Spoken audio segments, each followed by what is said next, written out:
Hello everybody, Flippy here, welcome back to another video, and today on the channel we're going to be talking about a very serious and recent situation that's happened to do with a 14-year-old TikToker. Okay, so we'll get into this in a second, but first of all I want to give a quick shout out and credit to Tov, a good friend of mine. He isn't the first to cover this topic, but as I found out about this topic from him, I felt like I should give him some kind of credit for that, so thank you, Tov. And if you're new to the channel, please make sure to like and subscribe for more commentary videos like this one. Now, we're going to approach this topic with some seriousness, less jokes in this video, to be respectful to the family at this time, because I'm sure it's very difficult losing practically two daughters in this case, but we'll get into that. Okay, let's go. So, a 14-year-old freshman called Claire Miller. She was a TikToker, she lived in Lancaster, Pennsylvania, has killed her older sister who was wheelchair bound, okay? She didn't just kill like a sister who was able, whatever, like an able body or whatever. She killed her older sister who was wheelchair bound, okay? The sister had the condition cerebral palsy and was also non-verbal, from what I've seen from Facebook comments of people who were close to her. So at 1 a.m. at night, the police department got a call by Claire admitting that she had killed her sister. So the murder is suspected to have taken place during the night while the parents were asleep. Police came to the scene and they ended up finding a knife inside of her sister's neck and discovered that Claire had tried to clean the blood from her hand in the snow. Okay. Now, I don't want to mention the victim's name. That's just a personal preference of mine.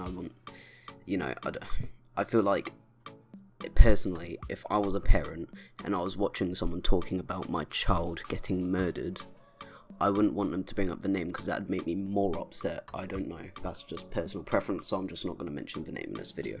And the police went into the house and went to find the dead girl. A blood-stained pillow was placed over the girl's face to cover it up, and when they removed it, that's obviously when they found the knife in the neck. And this is just like, that's crazy to me, the fact, like, this girl, obviously, this 14-year-old girl obviously was like, okay, well, first, their first thought wasn't, right, call the police, I've just murdered my sister. This clearly wasn't an accident, because that's what you would do straight away. She was trying to hide the fact this has happened. Now, obviously, there's speculation, something might have happened where she accidentally stabbed her sister, and then, she was just scared of what would happen or whatever, obviously. But I don't think that's what's happened here, because her sister was in a wheelchair and stuff. So I did a bit of research into what the sentence would be, because she's being trialed like an adult. She isn't being trialed like a minor or a child. She's being trialed like an adult, which means she'll get the full sentence for what she's done. So I was looking into Pennsylvania's laws, okay? So the sentence for first-degree murder in Pennsylvania, the minimum is life without possibility of parole, okay? No matter what, she will get life in prison if it's declared first-degree murder. And if it's maximum penalty, she will get the death penalty. But honestly, do I think she's going to get the death penalty? No, I do not. I think the judge would give mercy, but you don't know. Now, if somehow they build a strong enough case to get her as sentenced for second-degree murder, the maximum and minimum, because it's the same, would be life without possibility of parole. So either way, whether she manages to get first-degree murder or second-degree murder, it will be life without the possibility of parole. So she will be in life in prison. Now, I don't know if they'll be able to get an insanity plea, and I don't know how long she'd be in prison, to be honest. I didn't look into all that. But it's kind of crazy that a 14-year-old girl has practically just sent her life away. Like, it's done now, pretty much. She's arrested, she's going to prison, right? She'll probably get life as well. Like, it's kind of sad to see, to be honest. Like, I feel bad for the whole family, really. I feel bad for the girl who's done it, because I don't know, maybe there's something we don't know as to why it happened, and she's going to get full life in prison no matter what.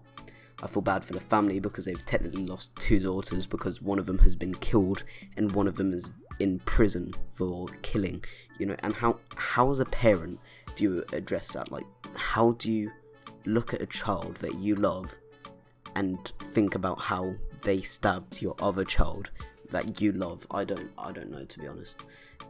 So first responders did get to the scene and they tried everything they could to save the girl, but unfortunately they were unsuccessful. So rest in peace to the murdered girl. My heart is with the family of this. I wanted to get this video out as soon as possible, really, because it's just like the topic was crazy to me. I couldn't believe it, to be honest, because you don't see these things happening often, you know, like, and when they do, it's usually quite big, and you know, all the big media streamers and whatever are talking about it. So I thought, okay, let's talk about it quickly, do a short video for it, and yeah, we'll get that out. So yeah, rest in peace to the girl. My heart is with the family. Thank you for watching. Please make sure to like and subscribe for more commentary videos, and I will see all of you in the